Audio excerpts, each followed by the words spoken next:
السلام عليكم، مرحبا بكم في القناه ديالي مطبخ ام زياد. الوصفه ديال اليوم هي بوراك تركي بالدجاج والجبن. فنبداو بالمقادير. اذا عندنا هنا عندي شرائح ديال الدجاج، طيبتهم شرائح وعاد قطعتهم قطع صغيره. وعندي بصله مشحره، بصله كبيره مشحره في الزيت. وعندي معدنوس وثومه بودر، كاس ديال الحليب، وربع كاس ديال الزبده، 3 البيضات. والجبن ممكن تستعملوا اي جبن بغيتو، انا عندي هنا فيلادلفيا وجبن جبلي. وغادي نستعمل ورقه البسطيله. هي هاد الوصفه كيديروها بورقه الفيلو، ولكن انا غنستعمل ورقه البسطيله. اول حاجه غادي نخلطوا البيض مع الحليب والزبده.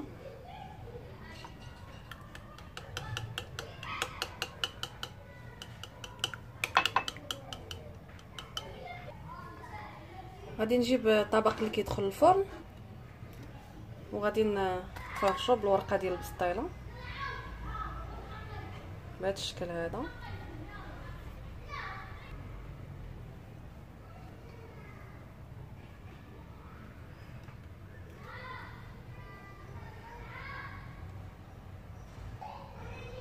غادي ندير 4 الورقات.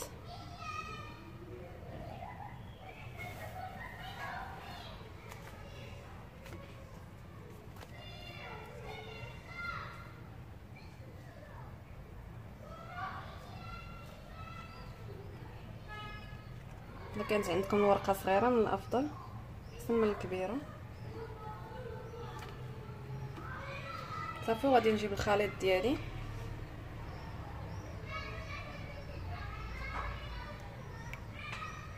وغادي نبدا ندهن به.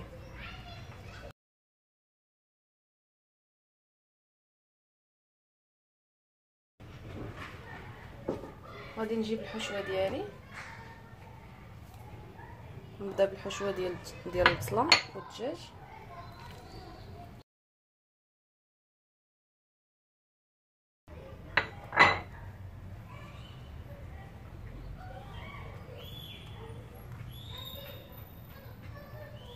الدجاج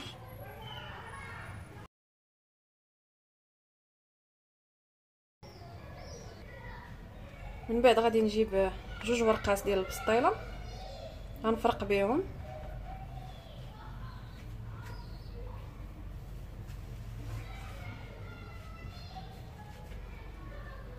هو كيكون بحال هكا، كيكون فيه طبقات، بزاف ديال الطبقات.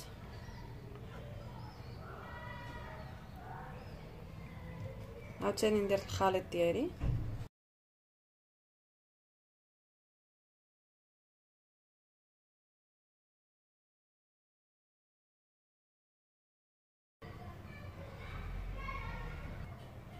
هنا خلطت الاجبان ديالي بجوج. نتوما تقدروا ديروا الجبن اللي بغيتو. غادي نزيد عليهم رشه ديال الثومه بودر اختياري هذه،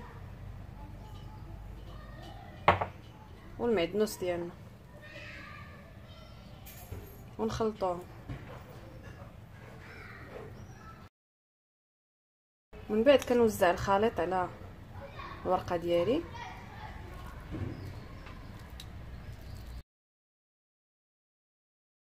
فمن بعد ما درت الخليط ديال الجبن غنطوي الورقه ديالي هكا،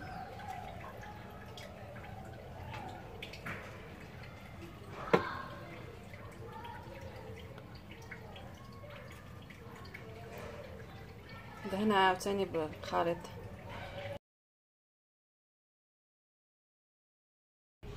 ونجيب ورقه اخرى نمشيها من الجناب بهذه الطريقه، بحال غنصايب البسطيلانات.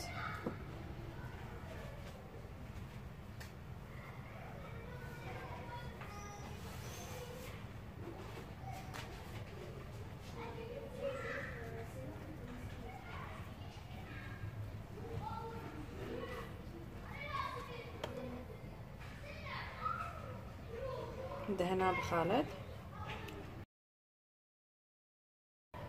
ونزيد اخر طبقه ديال الورقه.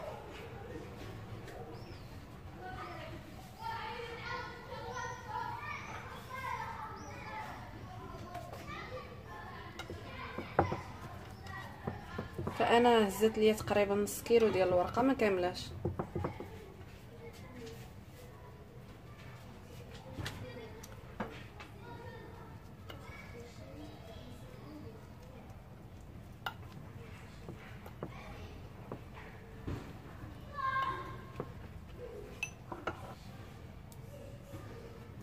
وندهنها مزيان.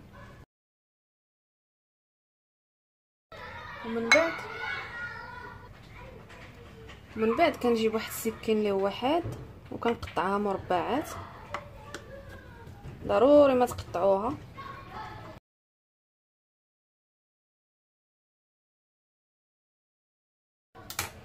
من بعد ما تقطعوها غتخويو فوق منها الخليط اللي بقى صافي، وكنخليوها تشرب هذا الخليط مده ساعه تقريبا، عاد كندخلوها للفران. ضروري تخليوها ترتاح.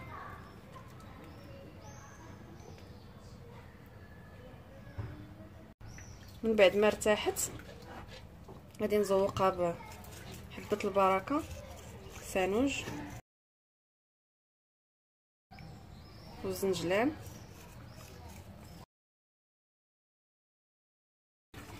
صافي وكندخلها للفرن اللي يكون مسخن قبل.